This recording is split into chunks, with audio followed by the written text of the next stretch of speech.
PK ലേണിംഗ്സിൻ്റെ PYQ സീരീസിലേക്ക് സ്വാഗതം. ഞാൻ വീണ. Physical ജോഗ്രഫിയുമായി ബന്ധപ്പെട്ട ക്വസ്റ്റ്യങ്ങൾ കൈകാര്യം ചെയ്യുന്നത് ഞാനാണ്. അപ്പോൾ നമ്മൾ 2020 നിന്നാണ് തുടങ്ങുന്നത്. 2020 ഫിസിക്കൽ ജോഗ്രഫിയുമായി ബന്ധപ്പെട്ട് 32 ക്വസ്റ്റ്യൻസ് ആണ് ചോദിച്ചിരിക്കുന്നത്. ഇതിൽ തന്നെ നമ്മൾ കാറ്റഗറൈസ് ചെയ്തിട്ടാണ് ക്ലാസ്സുകൾ എപ്പിസോഡ് നിങ്ങൾക്ക് പ്രൊവൈഡ് ചെയ്യുന്നത്. അപ്പോൾ ഇന്നത്തെ എപ്പിസോഡ് 1-ൽ നിങ്ങൾ പ്രൊവൈഡ് ചെയ്തിരിക്കുന്ന 2 ടോപ്പിക്കുകളാണ് എർത്ത് സ്ട്രക്ചറും എർത്ത് ക്വേക്ക് ആൻഡ് വോൾക്കാനോസ്. ഇതിൽ തന്നെ ഇന്ന് 9 ക്വസ്റ്റ്യൻസ് ആണ് നമ്മൾ ഡിസ്കസ് ചെയ്യാൻ പോകുന്നത്. അതിൽ ആദ്യത്തെ എർത്ത് സ്ട്രക്ചറിൽ നിന്നും ചോദിച്ചിട്ടുള്ളത് 3 ക്വസ്റ്റ്യൻസ് ആണ്. അതുപോലെ എർത്ത് ക്വേക്സ് ആൻഡ് വോൾക്കാനോസ് എന്ന് ചോദിച്ചിരിക്കുന്നത് 6 ക്വസ്റ്റ്യൻസ് ആണ്. അപ്പോൾ ടോട്ടൽ 9 ക്വസ്റ്റ്യൻസ് ആണ് നമ്മളിന്ന് ഡിസ്കസ് ചെയ്യാൻ പോകുന്നത്. അപ്പോൾ നമുക്ക് ക്വസ്റ്റ്യൻസിലേക്ക് കടക്കാം. എർത്ത് സ്ട്രക്ചറുമായി ബന്ധപ്പെട്ട ആദ്യത്തെ ക്വസ്റ്റ്യൻ ആണ്. ആദ്യത്തെ ക്വസ്റ്റ്യൻ നമ്പർ 1, ഭൂമിയുടെ ഉൾഭാഗത്ത് അകക്കാമ്പ് ഏത് അവസ്ഥയിലാണ് സ്ഥിതി ചെയ്യുന്നത്? ഭൂമിയുടെ ഉൾഭാഗത്തുള്ള അകക്കാമ്പ് ഏത് അവസ്ഥയിലാണ് സ്ഥിതി ചെയ്യുന്നത്? ഓപ്ഷൻ എ ഖരം, ഓപ്ഷൻ ബി ദ്രാവകം, ഓപ്ഷൻ സി വാതകം, ഓപ്ഷൻ ഡി പ്ലാസ്മ. അപ്പോൾ ഇത് special recruitment for ST LD ക്ലർക്കിൻ്റെ ക്വസ്റ്റ്യൻ 2020 ക്വസ്റ്റ്യൻ ആണ്. അപ്പോൾ നമ്മൾ ഓൺലൈൻ എക്സാം ആയാലും ഓഫ്ലൈൻ എക്സാം ആയാലും ഏത് തന്നെ ആയാലും എല്ലാ ക്വസ്റ്റ്യൻസും ഉൾപ്പെടുത്തിയിട്ടാണ് നമ്മൾ ഈ എപ്പിസോഡ് ചെയ്യുന്നത്. അപ്പോൾ നമുക്ക് ആദ്യത്തെ ക്വസ്റ്റ്യൻ്റെ ഓപ്ഷൻസ് വായിച്ചു. ഓപ്ഷൻ എ ഖരം, ഓപ്ഷൻ ബി ദ്രാവകം, ഓപ്ഷൻ സി വാതകം, ഓപ്ഷൻ ഡി പ്ലാസ്മ.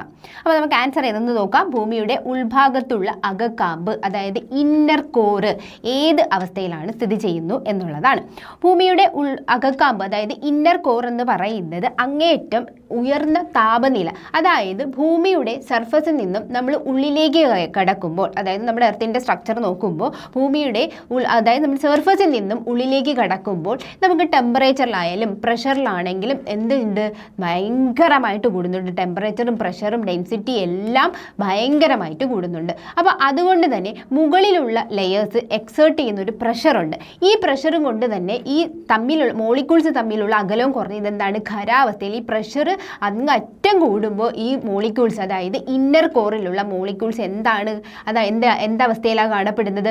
സോളിഡ് സ്റ്റേറ്റിലാണ് കാണപ്പെടുന്നത്. പ്രത്യേകം ശ്രദ്ധിക്കുക, സോളിഡ് സ്റ്റേറ്റിലാണ് കാണപ്പെടുന്നത്. അപ്പോൾ ഭൂമിയുടെ അകക്കാമ്പ്, ഇന്നർ കോറ് അങ്ങേറ്റം ഉയർന്ന താപനിലയിലും മർദ്ദത്തിലും ആയതിനാൽ ഖരാവസ്ഥയിൽ സ്ഥിതി ചെയ്യുന്നു.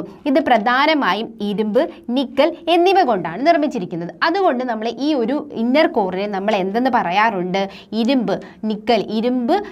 അപ്പം Ni നിക്കലും അതുപോലെ അയണിൻ്റെ ഫെറം, അതിൻ്റെ നിഫെ എന്നും ഇതിനെ അറിയപ്പെടാറുണ്ട്. എന്താണ്? ഇന്നർ കോറിനെ നിഫെ എന്നും അറിയപ്പെടാറുണ്ട്. അപ്പോൾ പുറക്കാമ്പ് എന്തായിരിക്കും? നമുക്ക് കോറിനെ തന്നെ നമുക്ക് 2ആയിട്ട് ഡിവൈഡ് ചെയ്യാൻ പറ്റും. ഔട്ടർ കോറും ഇന്നർ കോറും എന്ന് പറയുന്നത്. ഇന്നർ കോർ നമ്മളിപ്പോൾ ഓൾറെഡി ഡിസ്കസ് ചെയ്തു. എന്താ? സോളിഡ് സ്റ്റേറ്റിലാണെന്ന് നമ്മൾ ഡിസ്കസ് ചെയ്തു. അപ്പോൾ ഔട്ടർ കോർ ഏത് അവസ്ഥയിലായിരിക്കും എന്നാണെങ്കിൽ അത് ദ്രാവക അവസ്ഥയിലായിരിക്കും, ലിക്വിഡ് സ്റ്റേറ്റിലായിരിക്കും. അപ്പോൾ ആൻസർ ഇതിൽ ഏതാണെന്ന് നമുക്ക് കിട്ടിക്കഴിഞ്ഞു. Option A inner core solid state ഖരാവസ്ഥയിലായിരിക്കും എന്നുള്ളത് പിടികിട്ടിക്കഴിഞ്ഞു. അപ്പോൾ അടുത്ത നമുക്ക് പോകാം. 2ാമത്തെ ക്വസ്റ്റ്യനിലേക്ക് നമുക്ക് പോകാം. 2ാമത്തെ ക്വസ്റ്റ്യൻ ഇതുമായി ബന്ധപ്പെട്ട് തന്നെയാണ്, ഏകദേശം അതുമായി ബന്ധപ്പെട്ട് തന്നെയാണ്. ഇത് എർത്തിൻ്റെ സ്ട്രക്ചറുമായി ബന്ധപ്പെട്ട് തന്നെയാണ്. ഭൂമിയുടെ ഏറ്റവും പുറത്തുള്ള ഭാഗം ഏതാണ് എന്നാണ് ക്വസ്റ്റ്യൻ. ഭൂമിയുടെ ഏറ്റവും പുറത്തുള്ള ഭാഗം ഏതാണെന്നാണ്. അപ്പോൾ option A mantle, option B ഭൂവൽക്കം, ഓപ്ഷൻ സി പുറക്കാമ്പ്, ഓപ്ഷൻ ഡി അകക്കാമ്പ് എന്നുള്ളതാണ്. അപ്പോൾ ഏറ്റവും പുറത്തുള്ള സർഫസിലുകളിൽ കാണപ്പെടുന്ന ലെയർ ഏതാണ്? അത് ഏത് തന്നെയാണ്? ഭൂവൽക്കം, ക്രസ്റ്റ് ആണ്. ആദ്യം കാണപ്പെടുന്ന ലെയർ ഏതാണ്? ക്രസ്റ്റ്, ഭൂവൽക്കമാണ്. ഓപ്ഷൻ ബി ആണ് ഇവിടെ ആൻസർ ആയിട്ട് വരുന്നത്. ഓപ്ഷൻ ബി ആണ് ആൻസർ ആയിട്ട് വരുന്നത്. അപ്പോൾ ഇതേപോലെ തന്നെ വേറൊരു എക്സാമിനും ഇതുപോലൊരു ക്വസ്റ്റ്യൻ ചോദിച്ചിട്ടുണ്ടായിരുന്നു. ഭൂമിയുടെ ഏറ്റവും പുറമേ കാണപ്പെടുന്ന പാളി ഏത്? സെയിം ക്വസ്റ്റ്യൻ, ഭൂമിയുടെ ഏറ്റവും പുറമേ കാണപ്പെടുന്ന പാളി ഏത് എന്നുള്ളതാണ്. ഒരു LP സ്കൂൾ ടീച്ചറിൻ്റെ ഒരു എക്സാമിനാണ് ചോദിച്ചിട്ടുണ്ടായിരുന്നത് ഈ ക്വസ്റ്റ്യൻ. അപ്പോൾ ഓപ്ഷൻ എ അകക്കാമ്പ്, ഓപ്ഷൻ ബി പുറക്കാമ്പ്, option C mantle, option D ഭൂവൽക്കം. ഇതിൽ ഏത് ആൻസർ നിങ്ങൾക്ക് തന്നെ അറിയാൻ പറ്റില്ലേ? കഴിഞ്ഞ ക്വസ്റ്റ്യൻ ഇതേപോലെ തന്നെയായിരുന്നു. അപ്പോൾ ഭൂമിയുടെ ഏറ്റവും പുറമേയുള്ള പാളി, ഏറ്റവും ഔട്ടർ ലെയർ എന്ന് പറയുന്നത് ഏതാണ്? ഭൂവൽക്കം, അല്ലെങ്കിൽ നമ്മുടെ ക്രസ്റ്റ് ആണ് അല്ലേ ഭൂവൽക്കം. ഓപ്ഷൻ ഡി ആണ് അതിൻ്റെ ആൻസർ എന്ന് പറയുന്നത്. അപ്പോൾ നമുക്ക് എക്സ്പ്ലനേഷനിലേക്ക് പോകാം. ഭൂമിയുടെ ഏറ്റവും പുറമേയുള്ള ഖരപാളിയാണ് ഭൂവൽക്കം, അല്ലെങ്കിൽ ഏറ്റവും പുറമേയുള്ള ഫസ്റ്റ് ലെയർ, ഏറ്റവും പുറമേയുള്ള സർഫസിൽ കാണപ്പെടുന്ന ലെയർ ആണ് ഏതെന്ന് പറയുന്നത്? ഭൂവൽക്കം എന്ന് പറയുന്നത്. ഇനി മാൻഡിൽ എന്ന് പറയുന്നത് അത് ഈ ഭൂവൽക്കത്തിനും താഴെയായിട്ട് കാണപ്പെടുന്നതാണ് മാൻഡിൽ എന്ന് പറയുന്നത്. ക്രസ്റ്റിൻ്റെ താഴെയായിട്ട് കാണപ്പെടുന്നതാണ് മാൻഡിൽ എന്ന് പറയുന്നത്. അപ്പോൾ മാൻഡിൽ കഴിഞ്ഞിട്ടാണ് ഏത് വരുന്നത്, കോർ വരുന്നത്. അപ്പോൾ ആക്ച്വലി നമ്മൾ ലെയേഴ്സ് നോക്കുവാണെങ്കിൽ വെളിയിൽ എന്തുണ്ട്, ക്രസ്റ്റ് ഭൂവൽക്കമുണ്ട്, അതിന് താഴെയായിട്ട് മാൻഡിലുണ്ട്, അതിന് താഴെയായിട്ട് കോറുണ്ട്. ഈ കോറിൽ തന്നെ നമ്മൾ നേരത്തെ പറഞ്ഞിട്ടുണ്ടായിരുന്ന ഔട്ടർ കോറുമുണ്ട്, ഇന്നർ കോറുമുണ്ട് അല്ലെ. ഔട്ടർ കോറ് ലിക്വിഡ് സ്റ്റേറ്റും ഇന്നർ കോറ് സോളിഡ് സ്റ്റേറ്റും അല്ലെ ഖരാവസ്ഥയിലാണെന്നുള്ള ഫസ്റ്റ് ക്വസ്റ്റ്യൻ നമ്മൾ ഡിസ്കസ് ചെയ്തിട്ടുണ്ടായിരുന്നു. അപ്പോൾ ഭൂമിയുടെ ഏറ്റവും പുറമേയുള്ള ഖരപാളിയാണ് ഭൂവൽക്കം, ക്രസ്റ്റ് എന്ന് പറയുന്നത്. മാൻഡിൽ ഭൂവൽക്കത്തിന് താഴെയുള്ള പാളിയാണ്. ഏതിന് താഴെയാണ്? ഭൂവൽക്കത്തിന്, ക്രസ്റ്റിന് താഴെയുള്ള പാളിയാണ് മാൻഡിൽ എന്ന് പറയുന്നത്. ഇനി പുറക്കാമ്പ് ഔട്ടർ കോറും അല്ലെ ഈ അകക്കാമ്പ് ഇന്നർ കോറും ഭൂമിയുടെ കേന്ദ്ര ഭാഗത്ത്, ഭൂമിയുടെ സെന്ററിലായിട്ടാണ് കാണപ്പെടുന്നത്. അപ്പോൾ ഇങ്ങനെയാണ് ആ ലെയേഴ്സിന്റെ അറേഞ്ച്മെന്റ് എന്ന് പറയുന്നത്. ഇത്രയും മനസ്സിലായി എന്ന് വിചാരിക്കുന്നു. അപ്പോൾ ഇതിന്റെ ഓപ്ഷൻ ആൻസർ ഏതാണ്? ഡി ആണ്, ക്രസ്റ്റ് അല്ലെ, ഭൂവൽക്കമാണ് അതിന്റെ ആൻസർ എന്ന് പറയുന്നത്. നമുക്ക് ജസ്റ്റ് ഒന്ന് ഈ ഒരു പിക്ചർ ഒന്ന് നോക്കാം അല്ലേ. ഭൂവൽക്കം വെളിയിലുണ്ട്, അതിന് താഴെയാണ് മാൻഡിൽ അല്ലെ, അതിന് ഉള്ളിലേക്ക് ഏറ്റവും സെൻറ്ററിലേക്ക് വരുന്നതാണ് ഏതെന്ന് പറയുന്നത് ഔട്ടർ കോറും ഇന്നർ കോറും എന്നുള്ളത് മനസ്സിലായി. ഈ പിക്ചർ നിന്നത് കറക്റ്റ് കിട്ടും. ഇനി നമുക്ക് ഈ ക്രസ്റ്റിനെ തന്നെ നമുക്ക് രണ്ടായിട്ട് തരംതിരിക്കാം. അതായത് ഈ ഭൂവൽക്കത്തിനെ നമുക്ക് എന്തായിട്ട് തരംതിരിക്കാം? രണ്ടായിട്ട് തരംതിരിക്കാം. ഈ പിക്ചറിൽ നോക്കിക്കേ, ഈ ഭൂവൽക്കത്തിനെ നമുക്ക് രണ്ടായിട്ട് തരംതിരിക്കാം. ഭൂവൽക്കം എന്ന് പറയുമ്പോൾ അതിൽ തന്നെ നമുക്ക് കോണ്ടിനെൻ്റൽ ക്രസ്റ്റ് അല്ലെ, ക്രസ്റ്റിനെ നമുക്ക് കോണ്ടിനെൻ്റൽ ക്രസ്റ്റ് എന്നും ഓഷ്യാനിക് ക്രസ്റ്റ് എന്നും അല്ലെ വൻകര ഭൂവൽക്കം എന്നും എന്താണ് സമുദ്ര ഭൂവൽക്കം എന്നും രണ്ടായിട്ട് തരംതിരിക്കാം. ഈ ഭൂവൽക്കത്തിനെ രണ്ടായിട്ട് തരംതിരിക്കാൻ പറ്റും. ഓക്കെ, അപ്പോൾ അതൊന്ന് നോക്കാം. എന്താണ് വൻകര ഭൂവൽക്കം, എന്താണ് കോണ്ടിനെൻ്റൽ ക്രസ്റ്റ് എന്ന് പറയുന്നത്? അത് ഭൂഖണ്ഡങ്ങൾക്ക് കീഴിലുള്ള ഭൂവൽക്കം, ഭൂഖണ്ഡങ്ങൾ കോണ്ടിനെൻസിന് താഴെയുള്ള ക്രസ്റ്റ്, ആ ഭൂവൽക്കം ഏതാണ്? അതാണ് വൻകര ഭൂവൽക്കം എന്ന് പറയുന്നത്. ഇനി ഇതിൻ്റെ കനം എന്ന് പറയുന്നത് കൂടുതലായിരിക്കും. ഓഫ് കോഴ്സ് അല്ലേ, നമുക്കറിയാമല്ലോ നമ്മുടെ വൻകരകൾ കോണ്ടിനെൻസ് എന്ന് പറയുമ്പോൾ അതിന് എന്തുണ്ട്? അത്യാവശ്യം കനമുണ്ട്. അതിൽ തന്നെയാണ് നമ്മുടെ ഏതൊക്കെ വരുന്നത്, നമ്മുടെ ഇപ്പോൾ മൗണ്ട് എവറസ്റ്റ് പോലെയുള്ള ഹയസ്റ്റ് പീക്കുകൾ അല്ലെങ്കിൽ പീക്കുകളൊക്കെ വരുന്നത്. അപ്പോൾ അതുകൊണ്ട് തന്നെ സ്വാഭാവികമായിട്ട് അതിന് നന്നായിട്ടുള്ള ഒരു കനം ഉണ്ടാകും. അപ്പോൾ സാധാരണയായിട്ട് ഇതിൻ്റെ കനം എന്ന് പറയുന്നത് ശരാശരി ഒരു 30 കിലോമീറ്റർ ആണ്. എന്നാൽ പർവ്വതങ്ങളിൽ എത്തുമ്പോൾ ഇതെങ്ങനെയാണ്? 70 കിലോമീറ്റർ വരെയാണ് ഇത് വരാറുള്ളത്. ഇതിനെ നമ്മൾ സിയാൽ എന്ന് പറയും. എന്താണ് സിയാൽ എന്ന് പറയും? ഇപ്പോൾ പ്രധാനമായും സിയാൽ ഘടകങ്ങളുള്ള ലഘുഘനതയുള്ള പാറകൾ, ഗ്രാനൈറ്റ് തുടങ്ങിയ പോലുള്ള പാറകളാണ് എവിടെ കാണപ്പെടുന്നത്? നമ്മുടെ വൻകര ഭൂവൽക്കത്തിൽ കാണപ്പെടുന്നത്. അപ്പോൾ ഞാൻ പറഞ്ഞു ക്രസ്റ്റിനെ തന്നെ നമുക്ക് എന്താക്കാൻ പറ്റും? രണ്ടായിട്ട്, അതായത് വൻകര ഭൂവൽക്കം കോണ്ടിനെന്റൽ ക്രസ്റ്റ് എന്നും അതുപോലെ തന്നെ എന്താണ് ഓഷ്യാനിക് ക്രസ്റ്റ് എന്നും നമുക്ക് ആക്കാൻ പറ്റും. അപ്പോൾ സമുദ്രങ്ങൾക്ക് കീഴിലുള്ള ഭൂവൽക്കം അത് കനം കുറവാണ്. ശരാശരി 5 മുതൽ 10 വരെ കിലോമീറ്ററിലാണ് വരുന്നത്. കുറച്ച് കനം കുറവായിരിക്കും അല്ലേ, നമുക്ക് കോണ്ടിനെന്റൽ ക്രസ്റ്റിനെയും കാട്ടി ഒരു അല്പം കനം കുറവായിരിക്കും. ഇനി ഇതിൽ തന്നെ പ്രധാനമായിട്ടും സിലിക്കണും മഗ്നീഷ്യമാണ്. അപ്പോൾ അതുകൊണ്ട് തന്നെ ഇതിന് എന്തെന്നാണ്? സിമ എന്നാണ് അറിയുക. അപ്പോൾ പ്രധാനമായിട്ട് സിയാലും സിമയും ഏതാണെന്ന് വ്യക്തമായി ഓർമ്മിച്ച് വെച്ചിരിക്കുക. ഓക്കെ, ഇനി നമുക്ക് നോക്കേണ്ടത് അപ്പോൾ ഈ ഒരു ക്വസ്റ്റ്യൻസ്, അതായത് 3 ക്വസ്റ്റ്യനോട് കൂടി നമുക്ക് എന്താണ് എർത്തിൻ്റെ സ്ട്രക്ചറുമായി ബന്ധപ്പെട്ട 2020 ചോദിച്ചിട്ടുള്ള 3 ക്വസ്റ്റ്യൻസും കഴിഞ്ഞിട്ടുണ്ട്. അടുത്ത നമ്മുടെ ടോപ്പിക്ക് എർത്ത് ക്വേക്സ് ആൻഡ് വോൾക്കാനോസിലേക്കാണ് നമ്മൾ കിടക്കുന്നത്. Earth quakes and volcano. അതിൽ തന്നെ ആദ്യത്തെ ക്വസ്റ്റ്യൻ നോക്കാം. ക്വസ്റ്റ്യൻ നമ്പർ 4 നോക്കിക്കേ. Consider the following statement regarding the earth quakes. Statement 1. The intensity of earthquake is measured on Mercalli scale. Intensity Mercalli scale ആണോ അളക്കുന്നത്? നമുക്ക് നോക്കാം. രണ്ടാമത്തെ statement, the magnitude of an earthquake is measured of an energy released. അതൊന്ന് നമുക്ക് നോക്കാം. Earthquake magnitudes are based on direct measurement of the amplitude of seismic waves. അതാണോ ഒന്ന് നോക്കാം. In the Richter scale, each whole number demonstrates a 100-fold increase in the amount of energy released. അപ്പോൾ ഇതിൽ ഏതൊക്കെയാണ് ശരിയാണെന്നുള്ളത് നമുക്ക് നോക്കാം. അപ്പോൾ നമുക്ക് അതിൻ്റെ എക്സ്പ്ലനേഷനിലേക്ക് പോകാം. ഇതിൻ്റെ എക്സ്പ്ലനേഷൻ സ്റ്റേറ്റ്മെന്റ് 1 നമ്മൾ വളരെയായിട്ട് ശ്രദ്ധിക്കാൻ പോവുകയാണ്. The intensity of the earth quake is measured on the Mercalli scale. കറക്റ്റാണ്. ഇൻറ്റൻസിറ്റി എർത്ത് ക്വേക്കിൻ്റെ ഇൻറ്റൻസിറ്റി നമ്മൾ കറക്റ്റായിട്ട് മെഷർ ചെയ്യുന്നത് ഏത് സ്കെയിൽ വെച്ചിട്ടാണ്?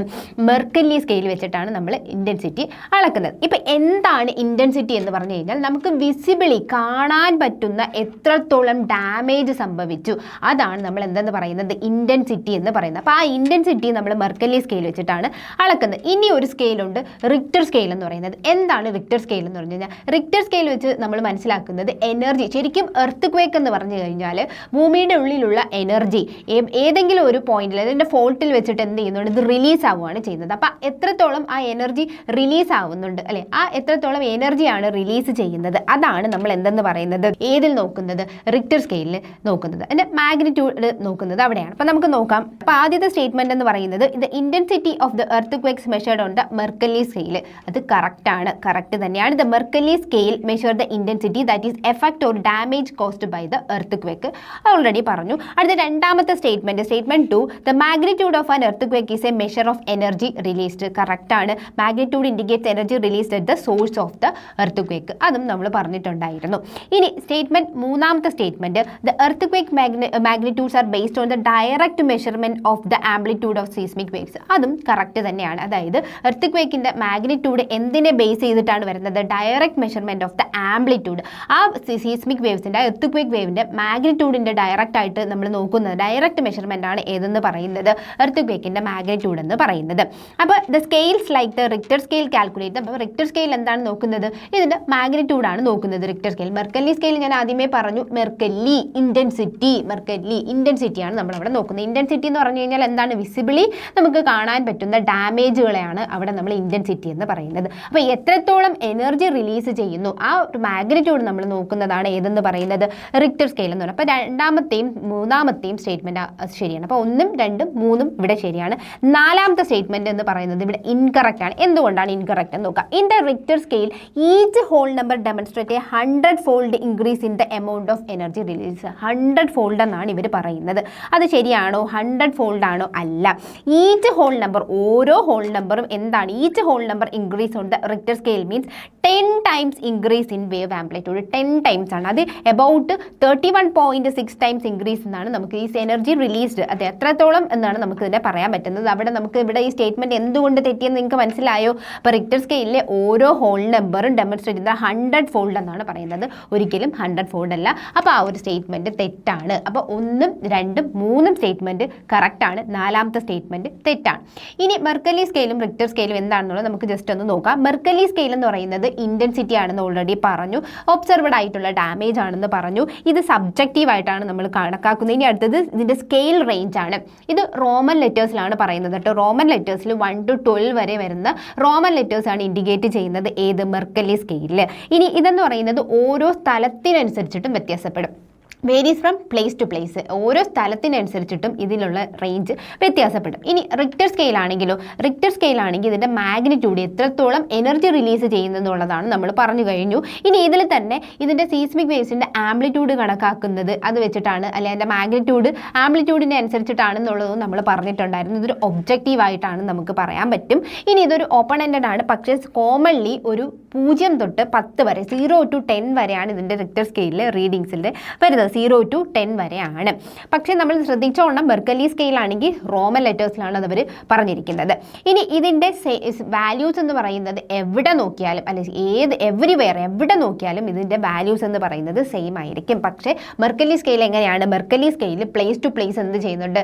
ഇത് വ്യത്യാസപ്പെടുന്നുണ്ട്.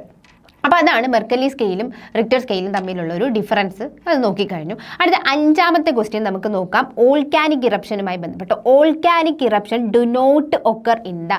ഓൾക്കാനിക് ഇറപ്ഷൻ താഴെ കൊടുത്തിരിക്കുന്നവയിൽ എവിടെ ഉത്ഭവിക്കുന്നില്ല അല്ലെങ്കിൽ ഉണ്ടാകുന്നില്ല എന്നത് നോക്കാം. Option A Baltic sea, option B black sea, option C Caribbean sea, option D Caspian sea. ഇതാണ് പറഞ്ഞിട്ടുള്ളത്. അപ്പോൾ ഇതിൽ എവിടെയൊക്കെ വരുന്നില്ല എന്നുള്ളത് നോക്കാം. ഓപ്ഷൻ നമുക്ക് എന്താണ് എക്സ്പ്ലനേഷനിലേക്ക് കടക്കാം. എക്സ്പ്ലനേഷൻ എന്ന് പറയുന്നത് ആൻസർ എ ആണ്. എന്തുകൊണ്ടാണ് അതെന്നുള്ളത് നോക്കാം. അപ്പോൾ ഓൾക്കാനിക് ഇറപ്ഷൻ എന്ന് പറഞ്ഞു കഴിഞ്ഞാൽ ശരിക്കും എന്താണ്? അതായത് ടെക്ടോണിക് പ്ലേറ്റ് ബൗണ്ടറീസിൽ നിന്ന് മാഗ്മ എന്ത് ചെയ്യുന്നുണ്ട്? പുറത്തേക്ക് വരിക. ഈ വരുന്ന മാഗ്മ സർഫസിലെത്തിയിട്ട് അപ്പോൾ ആ ഒരു ഇതിനെയാണ് നമുക്ക് ഓൾക്കാനിക് ഇറപ്ഷൻ എന്ന് പറയുന്നത്. ഈ ഓൾക്കാനിക് ഇറപ്ഷൻ എന്തുകൊണ്ട് ബാൾട്ടിക് സീയിൽ വരുന്നില്ല? അതാണ് നമുക്ക് നോക്കേണ്ടത്. ബാൾട്ടിക് സീ എന്ന് പറയുന്നത് എവിടെയാണെന്ന് അറിയാമോ? നോർത്തേൺ യൂറോപ്പിലാണ് ഉള്ളത്. അപ്പോൾ അവിടെ തന്നെ അതിൻ്റെ കോണ്ടിനെന്റിന്റെ ക്രസ്റ്റ്, നമ്മൾ നേരത്തെ പറഞ്ഞു ക്രസ്റ്റിനെ തന്നെ നമുക്ക് എന്താക്കാം? കോണ്ടിനെന്റൽ ക്രസ്റ്റും ഓഷ്യാനിക് ക്രസ്റ്റ് എന്നും ഡിവൈഡ് ചെയ്തിട്ടുണ്ട്. അപ്പോൾ അവിടെയുള്ള കോണ്ടിനെന്റൽ ക്രസ്റ്റ് എങ്ങനെയാണ്?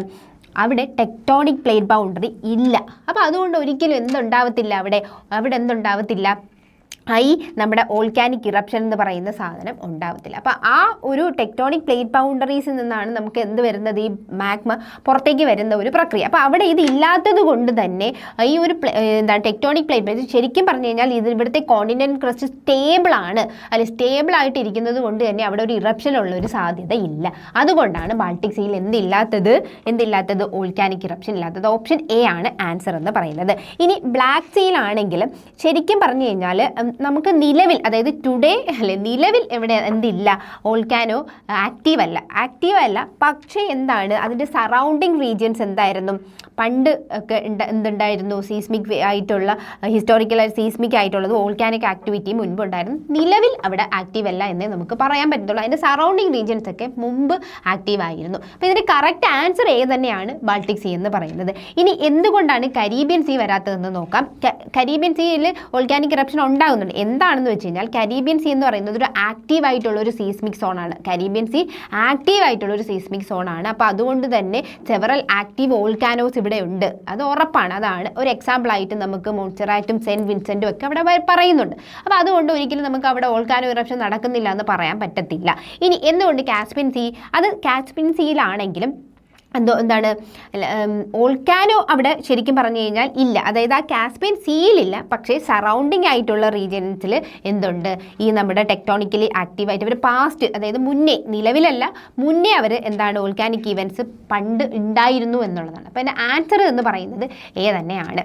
അപ്പോൾ നമുക്ക് അടുത്ത ക്വസ്റ്റ്യനിലേക്ക് കിടക്കാം. അടുത്ത ക്വസ്റ്റ്യൻ, ആറാമത്തെ ക്വസ്റ്റ്യൻ എന്ന് പറയുന്നത് വൾക്കനിസിറ്റിയുമായി ബന്ധപ്പെട്ട് വൾക്കനിസിറ്റി റെഫേഴ്സ് ടു എന്തെന്നുള്ളതാണ് ക്വസ്റ്റ്യൻ. അപ്പോൾ സ്റ്റേറ്റ്മെൻറ്റ് 1 നോക്കാം. Consider the following statement. Volcanicity refers to statement 1, all those processes in which molten rock material or magma rises into the crust. Statement 2, the greater bulk of the organic rock of the earth's surface were erupted from volcanoes. Statement 3, the process of solidification of rock into crystalline or semi-crystalline form from molten rock material after being poured out on the surface. അപ്പോൾ ഇതിൽ കൊടുത്തിരിക്കുന്നതിൽ ഏതൊക്കെയാണ് ശരി എന്നുള്ളതാണ് നമുക്ക് നോക്കേണ്ടത്. എന്താണ് വൾക്കനിസിറ്റി എന്ന് പറയുന്നത്? അപ്പോൾ ഓപ്ഷൻ ഡി ആണ് ആൻസർ എന്ന് പറയുന്നത്. Option D answer, option D 1 and 3. 1 and 3 ആണ് ഇതിൻ്റെ ആൻസർ എന്ന് പറയുന്നത്. ഓപ്ഷൻ ഡി ആണ്. അപ്പോൾ വൾക്കനിസിറ്റി എന്ന് പറഞ്ഞു കഴിഞ്ഞാൽ നമുക്കറിയാം ഈ മാഗ്മ എന്ത് ചെയ്യുന്നുണ്ട്, റൈസ് ചെയ്തിട്ട് ഇൻട്രൂഡ്സ് ഓർ എക്സ്ട്രൂഡ്സ് ഇൻക്ലൂഡിങ് ബോത്ത് ഓൾക്കാനിക്, എക്സ്ട്രൂസീവ് ആവാം ഇൻട്രൂസീവ് ആവാം. എക്സ്ട്രൂസീവും ഇൻട്രൂസീവ് എന്ന് പറഞ്ഞു കഴിഞ്ഞാൽ ഒന്നുകിൽ പുറത്തേക്കും ആവാം അല്ലെങ്കിൽ ഭൂമിയുടെ ഉള്ളിലോട്ടും ആകാം. അപ്പോൾ അങ്ങനെ ഒരു മാഗ്മ റൈസ് ചെയ്യുന്ന ഒരു പ്രോസസ്സ് അല്ലെങ്കിൽ മാഗ്മ ഇങ്ങനെ എക്സ്ട്രൂഡ് അല്ലെങ്കിൽ ഇൻട്രൂഡ് ചെയ്യുന്നതിനെയാണ് നമ്മൾ വൾക്കനിസിറ്റി എന്ന് പറയുന്നത്. അപ്പോൾ statement 1, all those process in which molten rock material or magma rises in the crest ശരിയാണ്. നമ്മൾ ഓൾറെഡി പറഞ്ഞു അല്ലെ, മോൾട്ടൺ ആയിട്ടുള്ള മാഗ്മ എന്ത് ചെയ്യുന്നുണ്ട്, all those processes in which molten rock material or magma rises in the crustലേക്ക് rise ചെയ്യുന്നത്, അത് ശരിയാണ്. ആ സ്റ്റേറ്റ്മെൻറ്റ് ശരിയാണ്. അപ്പോൾ ഒന്നാമത്തെ സ്റ്റേറ്റ്മെൻറ്റ് ശരിയാണ്. And this is the core definition of the vulcanicity, the movement of magma within the earth crust or to the surface. ഇത് ശരിക്കും പറഞ്ഞാൽ വൾക്കനിസിറ്റിയുടെ കറക്റ്റ് ആയിട്ടുള്ളൊരു ഡെഫിനിഷൻ തന്നെയാണ് ഫസ്റ്റ് സ്റ്റേറ്റ്മെൻറ്റ് പറയുന്നത്. ഇനി രണ്ടാമത്തെ statement, the greater bulk of the volcanic rock of the earth surface were erupted from volcanoes. അത് തെറ്റായിട്ടുള്ളൊരു സ്റ്റേറ്റ്മെൻ്റ് ആണ്. എന്തുകൊണ്ടാണ് സ്റ്റേറ്റ്മെൻറ്റ് തെറ്റ്? ശരിക്കും പറഞ്ഞു കഴിഞ്ഞാൽ ഈ ഒരു സ്റ്റേറ്റ്മെൻറ്റ് ഫാക്ച്വലി ശരിക്കും അതായത് ശരി തന്നെയാണ് കേട്ടോ. അതായത് ഈ ഒരു സ്റ്റേറ്റ്മെൻറ്റ് ഫാക്ച്വലി ശരി തന്നെയാണ്. പക്ഷേ ഇതൊരിക്കലും വൾക്കനിസിറ്റീനെ, അതായത് ജിയോളജി എടുക്കുമ്പോൾ അത് ഫാക്ച്വലി ആ ഒരു സ്റ്റേറ്റ്മെൻറ്റ് ശരി. പക്ഷേ ഈ ക്വസ്റ്റ്യനുമായി ബന്ധപ്പെട്ട് വൾക്കനിസിറ്റീനെ അത് എന്ത് ചെയ്യുന്നില്ല, ഡിഫൈൻ ചെയ്യുന്നില്ല. അപ്പോൾ അതുകൊണ്ടാണ് ആ സ്റ്റേറ്റ്മെൻറ്റ് തെറ്റ് എന്ന് പറഞ്ഞത്.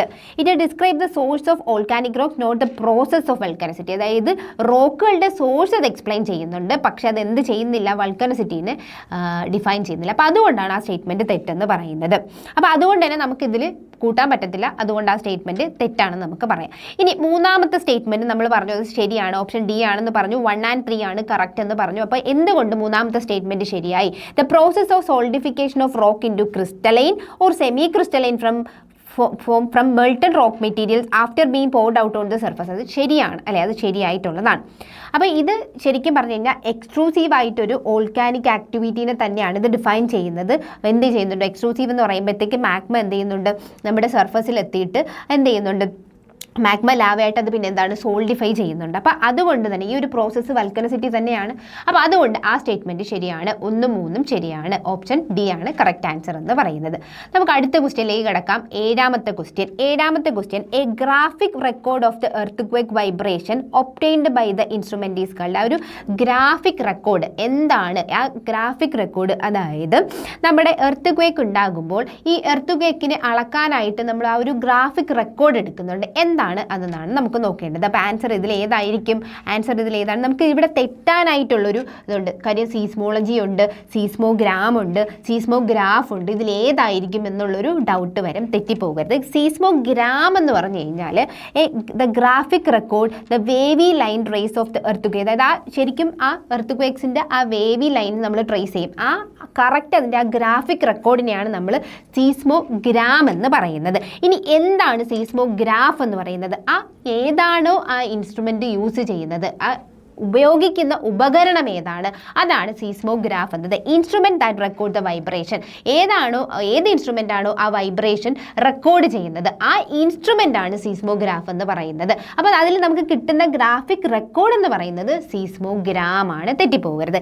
ഇനി ഇതിനെക്കുറിച്ചുള്ള പഠനം, അതായത് എർത്ത് ക്വേക്സിനെ കുറിച്ചുള്ള, ഭൂകമ്പങ്ങളെ കുറിച്ചുള്ള പഠനം, അതാണ് സീസ്മോളജി എന്ന് പറയുന്നത്. ഇനി എന്താണ് ടെക്ടോണിക് മൂവ്മെന്റുകൾ എന്ന് പറഞ്ഞു കഴിഞ്ഞാൽ the movement within the earth crust not related to recording. അതായത് എർത്തിൻ്റെ ക്രസ്റ്റിലുള്ള ഈ പ്ലേറ്റുകൾ, ഫലകങ്ങൾ എന്ന് നിങ്ങൾ കേട്ടിട്ടുണ്ടായിരിക്കും അല്ലേ? അപ്പോൾ ആ പ്ലേറ്റുകളുടെ മൂവ്മെൻറ്റ്, അതാണ് ടെക്ടോണിക് മൂവ്മെൻറ്റ്സ് എന്ന് പറയുന്നത്. അപ്പോൾ അത് ഇതുമായി ബന്ധപ്പെട്ടതേ അല്ല. അപ്പോൾ ഇതിൽ ആൻസർ എന്ന് പറയുന്നത് ഏതാണ്? ഓപ്ഷൻ എ, സീസ്മോഗ്രാം ആണ്. ശ്രദ്ധിച്ചോണം, the graphic record of the earth quake. ആ ഗ്രാഫിക് റെക്കോർഡാണ് നമ്മൾ ശ്രദ്ധിക്കേണ്ടത്, ഗ്രാഫിക് റെക്കോർഡ്. ഇനി ഇതിൻ്റെ ഇൻസ്ട്രുമെൻ്റ് ആണെങ്കിൽ അത് സീസ്മോഗ്രാഫ് ആണ്, ശ്രദ്ധിക്കുക. ഇനി സീസ്മോളജി എന്ന് പറഞ്ഞു കഴിഞ്ഞാൽ അതിനെക്കുറിച്ചുള്ള പഠനമാണ്, അല്ലെ ഭൂകമ്പങ്ങളെക്കുറിച്ചുള്ള ഒരു പഠനം. അപ്പോൾ അത്രയാണ് ആ ക്വസ്റ്റ്യൻ എന്ന് പറയുന്നത്. അടുത്ത ക്വസ്റ്റ്യൻ എന്ന് പറയുന്നത് നമുക്ക് എട്ടാമത്തെ ക്വസ്റ്റ്യൻ.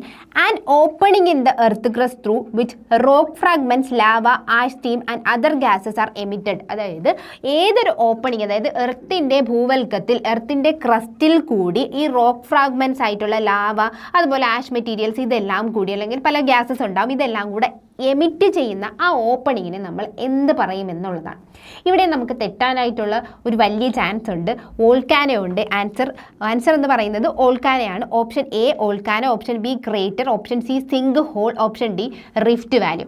ഇത് നമുക്ക് തെറ്റുന്നത് ക്രേറ്ററുമായിട്ടായിരിക്കും നമുക്ക് തെറ്റാനായിട്ടുള്ള ചാൻസ് എന്ന് പറയുന്നത്. എന്താണ് നമുക്ക് നോക്കാം. ഇതിൽ ആൻസർ എന്ന് പറയുന്നത് വോൾക്കാനോ ആണ്. അപ്പോൾ വോൾക്കാനോ എന്ന് പറഞ്ഞാൽ it is an opening or went in the earth crust through which lava, ash, steam and gases erupt. അപ്പോൾ ഈ ഒരു ഓപ്പണിങ്ങിൽ കൂടിയാണ്, വോൾക്കാനോ എന്ന് പറയുന്ന ആ ഒരു ഓപ്പണിങ്ങിൽ കൂടിയാണ് ഇതെല്ലാം ലാവയൊക്കെ പുറത്ത് വരുന്നത്. അപ്പോൾ എന്താണ് ക്രേറ്റർ എന്ന് പറയുന്നത്? നമുക്ക് ക്രേറ്റർ ആണോ എന്നൊരു ഡൗട്ട് വരും. ശരിക്കും പറഞ്ഞു കഴിഞ്ഞാൽ ക്രേറ്റർ ഒരു ബൗൾ ഷേപ്പ്ഡ് ആയിട്ടുള്ള ഡിപ്രഷൻ മാത്രമാണ്, ഒരു കുഴി മാത്രമാണ്. അതിനെ നമുക്ക് എന്തെന്ന് പറയാൻ പറ്റത്തില്ല. ഈ ഒരു ഓപ്പണിങ്, അതായത് ലാവയും ഒക്കെ പുറത്ത് വരുന്ന ഓപ്പണിംഗ് എന്ന് നമുക്ക് പറയാൻ പറ്റത്തില്ല. അപ്പോൾ അത് ശ്രദ്ധിച്ചോളുക. ഇതിൻ്റെ ആൻസർ വോൾക്കാനോ, ആൻസർ എ ആണ്. ഇനി എന്താണ് സിങ്ക് ഹോൾ എന്ന് പറയുന്നത്? സിങ്ക് ഹോൾ എന്ന് പറയുന്നത് നമ്മുടെ ജിയോമോർഫിക് പ്രോസസ്സിൽ നമ്മൾ പഠിക്കുന്നുണ്ടല്ലേ, പല ജിയോമോർഫിക് ഏജൻറ്റുകൾ ക്രിയേറ്റ് ചെയ്ത്, അപ്പം നമുക്ക് അതിൽ വരുന്ന ഒരിതാണ് സിങ്ക് ഹോൾ എന്ന് പറയുന്നത് അല്ലെ. പല ഏജൻറ്റുകൾ ഇപ്പം നമുക്ക് ഇപ്പോൾ അണ്ടർഗ്രൗണ്ട് വാട്ടറിൽ നിന്ന് പല ലാൻഡ് ഫോംസുകൾ ഉണ്ടാകാറുണ്ട് അല്ലെ, വിൻഡിൽ നിന്ന് പല ലാൻഡ് ഫോംസ് ഉണ്ടാകുന്നുണ്ട്, ഇപ്പോൾ റണ്ണിങ് വാട്ടർ എന്നുണ്ട്. അപ്പോൾ അങ്ങനെ ഉണ്ടാകുന്ന ഒരു ലാൻഡ് ഫോമാണ്, ഒരു ഡിപ്രഷൻ പോലെ ഉണ്ടാകുന്നത്, ഗ്രൗണ്ടിലുള്ളൊരു ഡിപ്രഷൻ പോലെ ഉണ്ടാകുന്നതാണ് സിങ്ക് ഹോൾ എന്ന് പറയുന്നത്. ഓക്കെ, ഇനി എന്താണ് റിഫ്റ്റ് വാലി എന്ന് പറയുന്നത്? റിഫ്റ്റ് വാലി എന്ന് പറയുന്ന ഭ്രംശ താഴ്വര എന്ന് നിങ്ങൾ കേട്ടിട്ടുണ്ടാവും അല്ലേ. റിഫ്റ്റ് വാലി എന്ന് പറയുന്നത് ഡൈവർജൻ്റ് ആയിട്ടുള്ള, അല്ലെ ഡൈവർജൻ്റ് എന്ന് പറഞ്ഞു കഴിഞ്ഞാൽ നീങ്ങി പോകണം, തമ്മിൽ അകന്ന് പോകുന്ന പ്ലേറ്റ് ബൗണ്ടറീസിൻ്റെ നടുക്ക്, അവിടെ ഇങ്ങനെ പോകുന്നതാണ്, അതിൻ്റെ നടുക്ക് വരുന്ന ആ വാല്യൂസ് അല്ലെ, താഴ്വരകളെയാണ് നമ്മൾ എന്തെന്ന് പറയുന്നത്?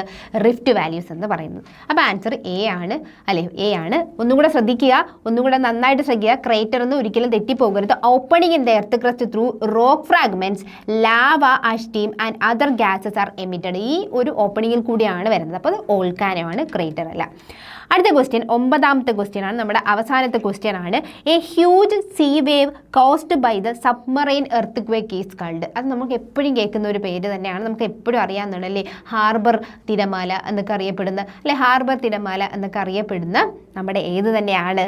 ഓപ്ഷൻ ഡി സുനാമിയാണ്. ഓപ്ഷൻ എ ഫോൾഡിങ് കൊടുത്തിട്ടുണ്ട്, ഓപ്ഷൻ ബി ഫാൾട്ടിങ് കൊടുത്തിട്ടുണ്ട്, ഓപ്ഷൻ സി ഫിഷർ കൊടുത്തിട്ടുണ്ട്, ഓപ്ഷൻ ഡി സുനാമി കൊടുത്തിട്ടുണ്ട്. അപ്പോൾ ഹാർബർ വേവ് എന്നറിയപ്പെടുന്ന നമ്മുടെ തിരമാല, അതായത് ഹാർബർ തിരമാല എന്നറിയപ്പെടുന്ന നമ്മുടെ സുനാമിയാണ്. ഹ്യൂജ് സീ വേവ് ആണല്ലോ, വലിയ sea wave, huge sea wave caused by the submarine. അതായത് നമ്മുടെ കടലിൻ്റെ അടിയിൽ നടക്കുന്ന എർത്ത് ക്വേക്സിൽ നിന്ന് ഉണ്ടാകുന്ന വലിയ തിരമാലയെ നമ്മൾ എന്തെന്നാണ് പറയുന്നത്? സുനാമി എന്നാണ് പറയുന്നത്. അപ്പോൾ tsunami is a large sea wave generated by a submarine earth quake, volcanic eruption or landslide. അപ്പോൾ എന്താണ് ഫോൾഡിങ് എന്നുള്ളത് നോക്കാം. ബാക്കി ഓപ്ഷൻസ് നമുക്ക് നോക്കാം. ഫോൾഡിങ് എന്ന് പറഞ്ഞു കഴിഞ്ഞാൽ നമുക്കറിയാം റോക്ക് ലെയേഴ്സുകളുടെ വലനം എന്ന് പറയും. മലയാളത്തിൽ എന്താണ് വലനം? ഫോൾഡഡ് മൗണ്ടൻസ് എന്നൊക്കെ നമ്മൾ പറയാറുണ്ട് അല്ലേ? രണ്ട് ഇത് തമ്മിൽ ചേർന്നിട്ട് മടങ്ങി പൊങ്ങി പോകുന്നത്. ഇപ്പം നമ്മുടെ ഇപ്പോൾ എൻഫോൾഡ് മൗണ്ടൻ ആയിട്ടുള്ളതായിട്ട് പഠിച്ചിട്ടുണ്ട് അല്ലേ? ഹെൻഫോൾഡ് മൗണ്ടൻസ് പഠിച്ചിട്ടുണ്ട്, പിന്നെ ഓൾഡ് ഫോൾഡ് ആരവല്ലിയൊക്കെ പഠിച്ചിട്ടുണ്ട്. അപ്പോൾ അങ്ങനെ ഈ ഫോൾഡ് ചെയ്യാന്ന് പറഞ്ഞു കഴിഞ്ഞാൽ വന്ന് തട്ടി ഇങ്ങനെ മടങ്ങി പൊങ്ങി പോകുന്നതിനാണ് വലനം, ഫോൾഡിങ് എന്ന് പറയുന്നത്. ഇനി എന്താണ് ഫോൾട്ടിങ് എന്ന് പറയുന്നത്? അതായത് നമ്മുടെ എർത്തിൻ്റെ ക്രസ്റ്റിൽ തന്നെ ചെറിയ ഒരു ഫ്രാക്ചർ പോലെ, ഒരു പൊട്ടൽ പോലെ വരുന്നതിനെയാണ് ഫോൾട്ടിങ് എന്ന് പറയുന്നത്. ഇനി എന്താണ് ഫിഷർ എന്ന് പറയുന്നത്? The crack in the earth crest അല്ലെ, ഇതുപോലെ തന്നെയാണ്. അതായത് എർത്ത് ക്രസ്റ്റിലുള്ള ഒരു ചെറിയ ക്രാക്കിനെയാണ് നമ്മൾ എന്തെന്ന് പറയുന്നത്? ഫിഷർ എന്ന് പറയുന്നത്. അപ്പോൾ ഇതിൻ്റെ ആൻസർ നമുക്ക് ആദ്യമേ കിട്ടിക്കഴിഞ്ഞു. ഏതാണ്? സുനാമിയാണ്, ഹാർബർ വേവ് അല്ലെ സുനാമിയാണ് എന്നുള്ളത് കിട്ടിക്കഴിഞ്ഞു.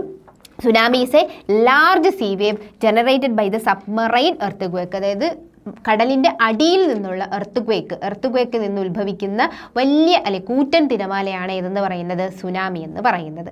അപ്പോൾ നമ്മൾ അത് അനുഭവപ്പെട്ടിട്ടുണ്ട്. നമ്മുടെ ഇന്ത്യയിലും ഏകദേശമൊക്കെ ഒന്ന് അനുഭവപ്പെട്ടിട്ടുള്ളതാണ്. 2004 അല്ലേ, ഒരു ഡിസംബർ മാസം നമ്മൾ അനുഭവപ്പെട്ടിട്ടുള്ളതാണ് സുനാമി എന്ന് പറയുന്നത്. അപ്പോൾ ഇത്രയാണ് ഈ ഒരു 9 ക്വസ്റ്റ്യൻസ് ആണ് നമ്മൾ ഇന്ന് ഈ ഒരു എപ്പിസോഡിൽ ഡിസ്കസ് ചെയ്തിരിക്കുന്നത്. അപ്പോൾ അടുത്ത ഒരു സെറ്റ് ഓഫ് ക്വസ്റ്റ്യൻസുമായിട്ട് നമുക്ക് വീണ്ടും കാണാം. Thank you all.